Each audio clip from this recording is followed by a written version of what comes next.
Chapter 25. Summary. The truth is a very powerful element in our lives if we allow it to be. It is our key to a constantly evolving sense of self-respect and freedom. It is an anchor, a sail, and a life preserver on the seas of deception and enticement. With truth, we are strong and free. Without it, we're in a state of constant confusion. To know ourselves, we have to befriend the truth.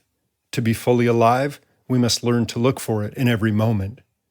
Every experience, regardless of its content, is a perfectly designed opportunity for us to understand and accept deeper truths about ourselves.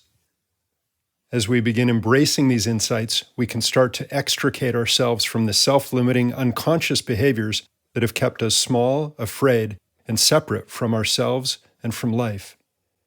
As we begin embracing our inner reality, we'll grow in awareness and equanimity. We'll begin associating ourselves with the Watcher, that part of us that is of unlimited depth and compassion, that part of us that's able to observe our fears and desires rising up and, instead of helplessly reacting to them with no profitable aim, use them as a way to grow in wisdom and compassion. As we begin observing ourselves, we'll start to see that there are many things that we're not in control of, and as we grow in acceptance of those things that we can't change, we'll become empowered to make constructive changes wherever and whenever we can. No longer finding ourselves saying, "Why me?" or "How did I get here?" We will understand that life is providing us with exactly what we need in every moment to help us grow in insight and awareness, no matter how challenging that may be. And yet, this can be one of the more difficult aspects of this inner path. To realize how truly painful and confusing our lives may be can make us long for the chance to start from an easier place with a view unobstructed by so many weeds of irresponsibility and ignorance. Yet our place to begin this journey into acceptance and growth, into owning ourselves and our lives once again, must begin in this very moment, no matter how difficult that might seem.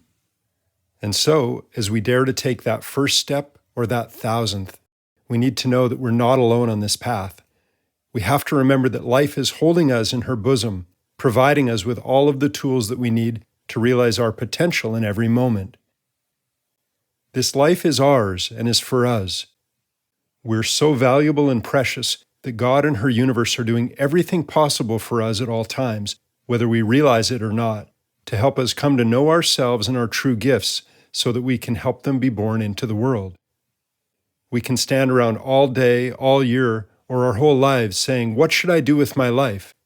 But unless we're willing to undertake that long, painful, most beautiful voyage back into our own hearts, this question will forever be left unanswered.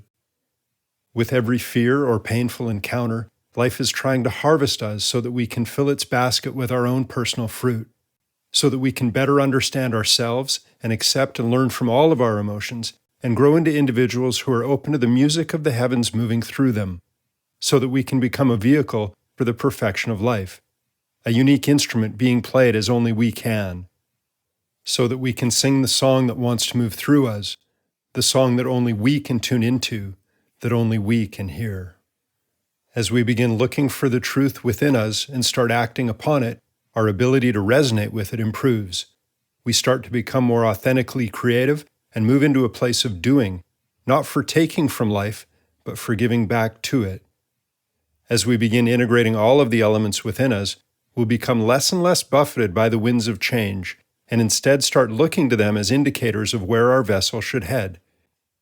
We will learn to leave the false security of our contrived harbor of fear and desire and head out onto the sea of possibility, knowing that an eternally safe and secure port exists within us at all times.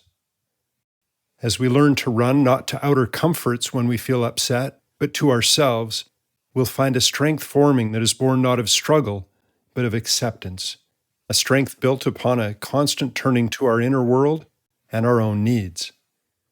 Our own attention and compassion are such powerfully healing things. It's important for us to realize this and to begin turning our awareness not so much to the world around us, but to the ways in which we react to avoid the discomfort within us. To be whole means to accept ourselves as we are, to learn to see our weaknesses and our fears as no better and no worse than any other part of us. As our acceptance of these and all of the other elements within us increases, We will lose sight of the temptations that for so long have brought us comfort, and instead find salvation in the simple act of holding our own hand, as it has always been held by the universe, down that long and often dark path that we call ourselves. For every time that is taken, for every love that is lost, for every moment that we feel small, confused, and afraid, we are enough. With our hopes and our fears, our dreams and our disappointments, our loves and our hates, our lives and our deaths. With each and every step that we take, know that God is by our side and that she hears our calls, that she hears our small voices in the dark and stormy night, calling out to her and to ourselves for truth, peace, and love, now and always.